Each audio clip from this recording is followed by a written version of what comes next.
उद्धव ठाकरे यांना भाजपच्या काही नेत्यांनी असा सल्ला दिलेला आहे की गोड गोड बोलू नका, मराठा आरक्षणावर स्पष्ट बोला, असं आता भाजपकडून उद्धव ठाकरे यांना विचारणा केली आहे. आमचं तर सगळ्यालाच म्हणणं आहे, त्यांना नुसतं विरोधी पक्षालाच नाही, सत्ताधाऱ्यांना सुद्धा, दोघांनाही. ते का दोघं बी का उपकार नाही करायला लागले. 70 वर्षे यांनी प्रत्येकाचे मतं घेतलेले, सगळ्यांनी भूमिका स्पष्ट केली पाहिजे. आणि नसन करत तर ह्यावेळेस मराठी त्यांना धडा शिकवणार आहे, 100% धडा शिकवणार आहेत. पण ही कोलाकोली हे 100% खरं आहे. हे याच्यात मी सांगतो, याच्यात काही चूक नाही. विरोधी पक्ष म्हणणार तुम्ही बैठक लावा, सत्ताधारी म्हणणार तुम्ही लावा, हे दोघं लावणार नाहीत. दोघांनाही मराठ्यांचं वाटोळं करायचं आहे. हे मराठी आता कळून चुकलेत सगळ्या पक्षातले. त्यामुळं पक्षात आता मराठा पक्षाला महत्त्व देत नाही, पक्षात राहायची सुद्धा त्यांची आता इच्छा राहिलेली नाही मराठ्यांची, सामान्यांची. आता लढा सामान्यांच्या हातात आहे आणि ती लढाई मराठी जिंकणार आहेत. मराठा समाजाचे कार्यकर्ते काही त्या दिवशी संभाजीनगरला यांना भेटले, शरद पवार यांना भेटले, काल उद्धव ठाकरे यांच्या बंगल्यावर गेले होते, आज अजित ठाकरे यांच्या बंगल्यावर जाणार आहेत. परंतु कुठेतरी तुम्ही म्हणतात दरेकरांचं हे अभियान आहे, नेमकं काय प्रकार आहे? नाही, आता नाही टेन्शन घेत आम्ही. कालपर्यंत आम्हाला समाज आम्ही म्हणायचो हे काय प्रकार चालला आहे, हे काय जत्रा आहे, हे काय आरडाओरड चालली, कालपर्यंत वाटत होतं. रात्रीपासून समाज माझा टेन्शन घ्यायचं किंवा मी बंद केला आता.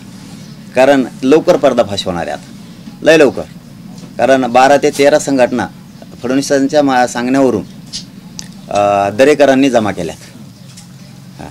केल्यात आणि मराठ्यांच्या बाजूनं न बोलता उगाच बॉम्बलायचं हे काम सांगितलं. आणखीन लय पर्दाफाश होणार. 1, 2, 3 दिवस थांबा तुम्ही. कुठं बैठक झाली, डोंबिवलीला कुठं झाली, माहीमला कुठं झाली, त्या बैठकीला कोण कोण होतं, मलबार हिरला एक बैठक झाली, त्या बैठकीत कोण कोण मंत्री आमदार होते आणि तिथं कोणत्या संघटनेचे मराठ्यांचे काही काय म्हणते त्याला आत्मीय ते तरसलेले ते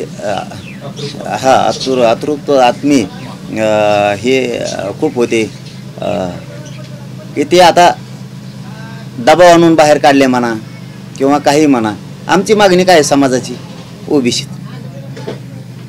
आणि आंदोलन कुठं चालू आहे का आता? नाही. हे फक्त फडणवीस साहेबांना मराठ्याच्या अंगावर घालायचे.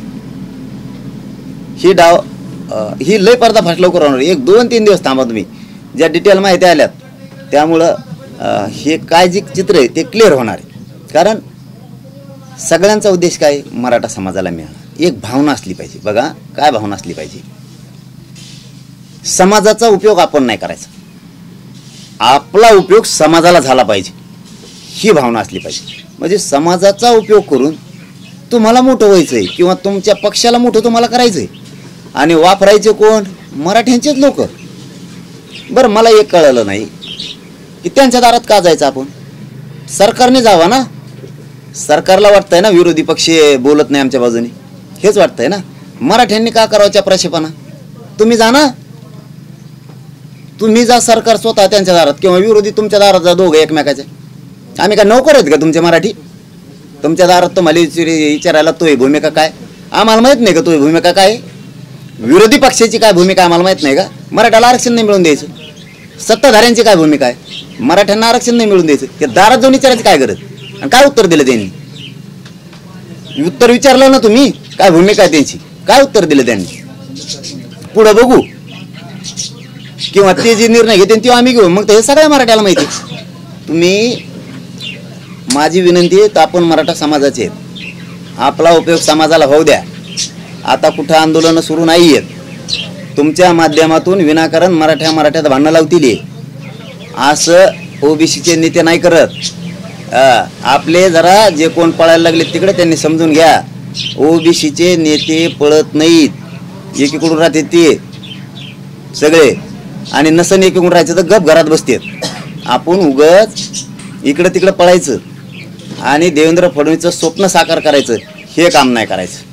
आपल्याला सगळ्याला भूमिका माहिती आहे, विरोधी पक्षाची सत्ताधारीची मिळू द्यायचं नाही. इतकं क्लिअर चित्र समाजासमोर आहे. बरं, तुम्हाला असं म्हणायचं आहे का तुम्ही त्यांच्या दारात जाता म्हणजे तुम्ही खंबीर आहे, मराठा समाज जाब विचारायला खंबीर नाही, असं म्हणायचं आहे का तुम्हाला? मराठा समाज खंबीर नाही? मराठा समाजात असा दम आहे, मराठ्याला मुंबईत जायचं आहे आणखी गचुऱ्याला धरून बाहेर काढते. तुम्ही उगाच समाजाच्या नजरेतून दरेकरचं फडणवीसचं ऐकून पडू नका. तुम्हाला दरेकर आणि फडणवीस कधीच वाचविणार नाही. तुम्ही आमचे भाऊ येत म्हणून सांगतो तुम्हाला. आम्ही तुम्हाला करायचं तर करा, कारण तुम्ही करणार आहेत आम्हाला माहिती. आणखीन 12-13 संघटना आहेत आणि काही समन्वयक सुद्धा आहेत त्याच्यात. ही सगळा पर्दाफाश 2-4 दिवसाच्या आत होणार आहे. तुम्हाला एक भाऊ आहेत तुम्ही समाजाचे. तुम्हाला आमचं सांगणं आहे, समाजाचं स्वप्न साकार करू आपण. समाजाचा उपयोग आपण नाही करायचा, आपला उपयोग समाजाला झाला पाहिजे. समाजात दम आहे, समाजात जाब विचारण्याची ताकद आहे. मराठा समाज मुंबईत जाऊन जाब विचारणारे, त्यांच्यात घरात घुसून गचुऱ्याला धरून जाब विचारायची तयारी. तुम्हाला असं म्हणायचं का की समाजाला जाब विचारण्याची ताकद नाही? आपण कोण विचारणारे? सरकार विचारेन ना त्यांना. आपण का नोकर आहे का सरकारची किंवा विरोधी पक्षाचे दोघांचे नोकर आहेत का आपण? आपण काय जायचं त्यांच्या दारात? ते माझ्या मराठ्यांच्या गोरगरिबाच्या दारात आले पाहिजेत. हे स्वप्न समाजाचं मी साकार करतोय. माझ्या गोरगरीब मराठ्यांच्या दारात हे आले पाहिजेत, यांच्या दारात नाही जायचं. माझी या सगळ्यांना विनंती, फडणवीस दरेकरच्या माध्यमातून माझ्या विरोधात मला उघडं पाडायचा ट्रॅप रचतोय मराठ्यांच्याच हाताने. त्याच्यामुळं मराठ्यांच्या सगळ्या बांधवांनी एक गोष्ट लक्षात ठेवणं गरजेचं आहे. ज्या विचाराच्या वेळेस ज्यावेळेस आंदोलन सुरू होतील त्यावेळेस विचारणं योग्य आहे. पण आता दरेकरच्या अभियानात सहभागी कोणी होऊन काहीच करू नका, कारण समाज आपल्यासाठी मोठा आहे.